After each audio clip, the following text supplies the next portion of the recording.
Welcome back to the channel. My name is Lisa Elvin Stoltari, and I'm a genealogist and a passionate traveler. Over the last year or so, I have been doing a series on Les Filles du Roi.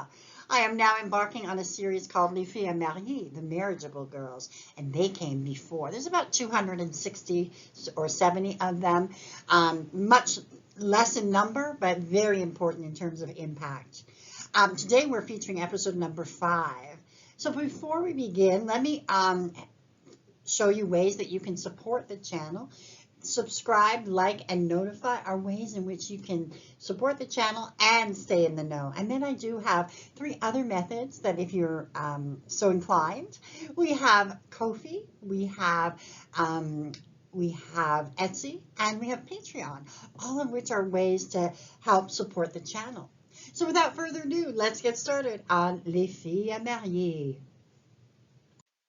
So les filles mariées, the marriageable girls, are between 1634 and 1662. So they're the precursor of les filles du roi.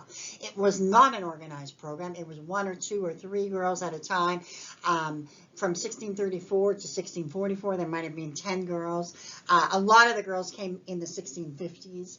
And into the 1660s. And there were certain criteria to identify them as a marriageable girl. They had to be a certain age group. They had to not be coming with their parents or joining their parents. They really had to be on their own. So they're even, to some extent, braver than the filles du roi because they didn't come in a group. They came, as I said, either singularly or with a few other ladies to a place they had no idea. And it was even...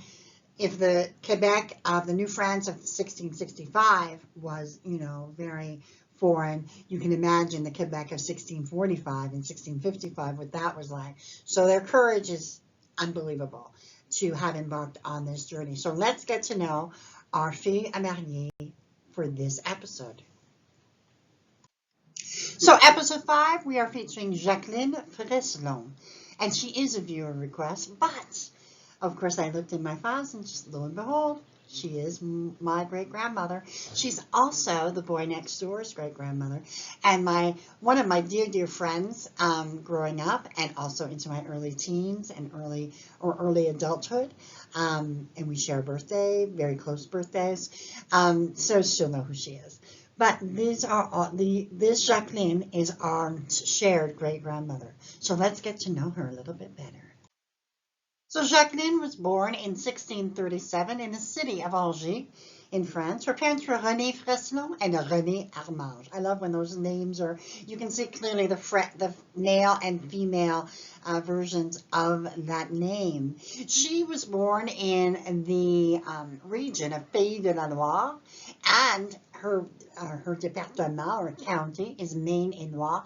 Angers is a very important city in that area. It was, it has about 135,000 people today, and about 500,000 live within its metropolitan area.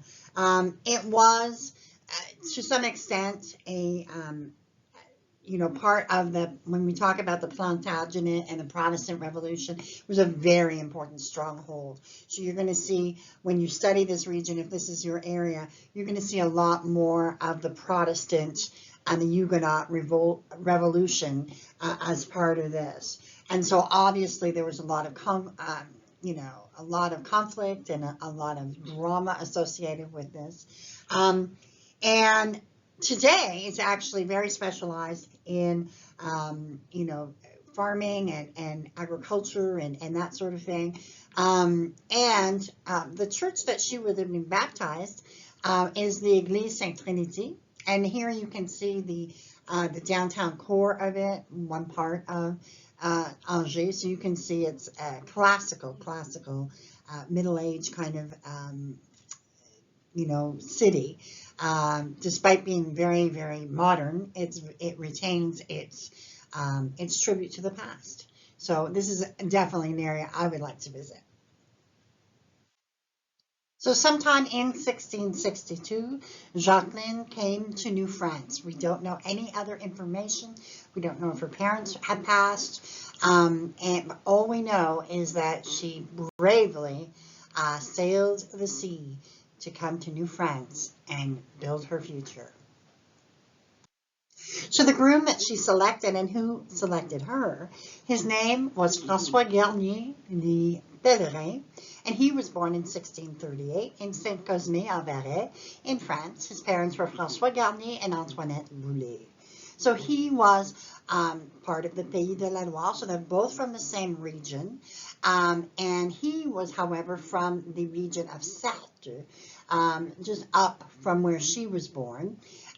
This here is a picture of the church where he would have been baptized in Saint-Cosme, the Église of Saint-Cosme. And this is a picture on the bottom of the villages that exist today. I wanted to point out that they erected in the church. I'm just going to read you a little bit. Au Fémé, Saint-Cosme de Vert, Notre-Dame de Vert et Champaisan, qui ont parti pour la Nouvelle-France. So they actually name the names of these families that come from this area. So we have Bisson, we have Bouillard, Bouchard, Dodier, Fortin, Garnier. There we have it. Gagne, we have Leroux, this is the first time I'm reading it, Poulion, Rocheron, Pouvillard, and Rovillon. And, of course, Je me souviens, I remember. So that's kind of cool that in that church they have that monument erected to the families that really emigrated to New France and made an impact. And this is their marriage record. It states that they were married in January of 1663. I cannot make out the actual date. And if anyone can make that out, please post in the comments below. And they were married in Quebec City. So at the beginning of their marriage, they were in the area of Quebec, but they would eventually settle at Neuville. Neuville, which means new town. It was founded in 1684, but its origins date back to 1653, when the area was granted first as a seigneurie by Jean de la Jonte to Jean Bourdon de Saint-Jean for his son, Jean-François Bourdon de Domburg, which is why the town had the very first name of Domburg. So if you see that, you will know why. And he was an accomplished gentleman, an engineer, a surveyor, cartographer, and the Attorney General to the sovereign. So he was quite an important guy. But by 1680, the Domburg seigneurie was acquired by Nicolas Dupont de Neuville. Hence the name became eventually Neuville. By 1679, the Saint-François de Sales parish was founded and formed. It became a civil parish in 1684, meaning the records are there.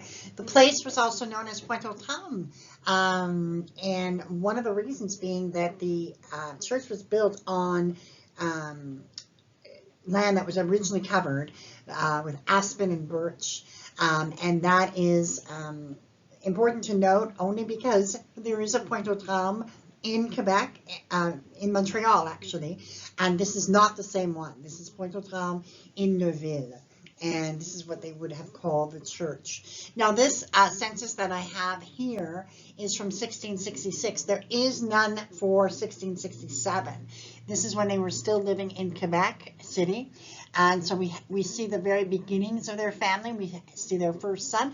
And what's interesting is they have an engagé, a domestic engagé. So that's kind of a neat thing to see, that somehow they had enough, you know, wherewithal or money to be able to have someone who was listed as a, you know, a travailleur engagé, domestic, whether or not he's the one that paid him or he got him, you know, from some other source, I don't know.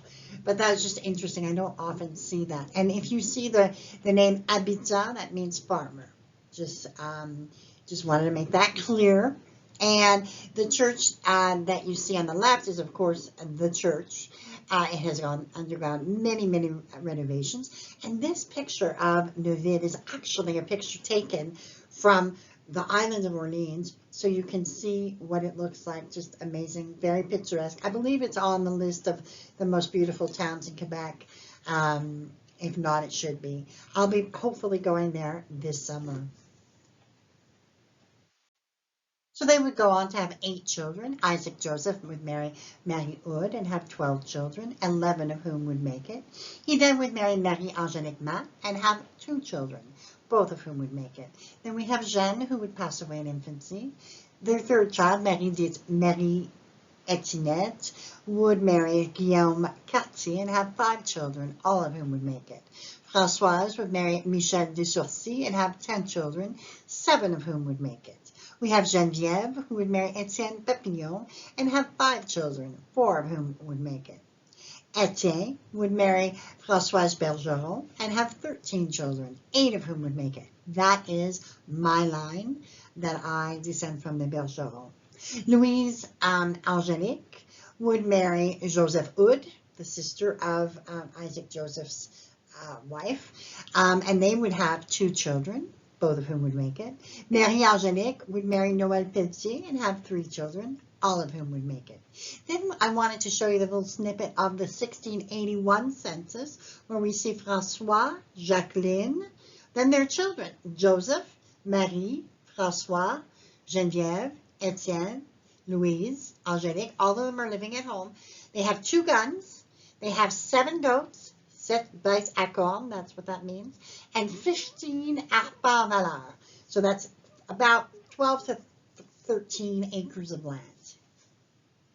Not bad. So Jacqueline would be the first to go in 1712. She would have been 75 years old, and they would have been married 50 years. Just amazing, amazing. François passed away sometime 7 years later. He would die at 81 years old. Both of them lived a long and very, hopefully, fulfilling life. They would end up having 122 descendants as of 1729, of which one of them is talking to you today. When we are dealing with the Filles mariées, we're dealing with very, very old Quebec history. So I always want to put this up. This will be a constant in my, if I see it, if I have it. Other names that they're known, obviously Garny, Grenier, Pellerin, and Saint-Amand. So not too many variations of this particular name. And this comes from our French-Canadian Ancestor, Volume 4, page 113. And here are some resources. Of course, Généalogie Québec, e-Society, wonderful association. You must join it, but really good resources. Généalogie du Québec et Amérique française, it's a free resource, Nos Origines. And then, of course, we have Généalogie Québec, which is a monthly subscription, which I couldn't do my work without it. And then we have some family associations that are some societies that not family, but societies that I wanted to promote. We have the Quebec Family History Society. We have the French-Canadian Heritage Society of Michigan. Phenomenal group of people there. And then we have the American French Genealogical Society and the American Canadian Genealogical Society. I put all of the listings in the notes so you can have a look at that. Then Maple Stars and Stripes, please have a look at that podcast. Sandra Goodwin is just an amazing, and I call her often my idol because of the fact that she inspired me to dig deeper. So have a look at or a listen, I should say, to her podcast. Yeah, I think you'll find it amazing. And with that, we end episode 5 of Filles mariées. You can see that Jacqueline and François had this really simple life. They settled. They were among the first pioneers of Neuville. They had children, and those children had children. They lived, and they survived. And for that, we are grateful for their contribution. And we thank and we bless the memory of Jacqueline, who took that boat and sailed to a future that she did not know. And for that, we are very, very grateful. And we bless her memory. Until I see you on episode number 6, I will bid you adieu and au revoir.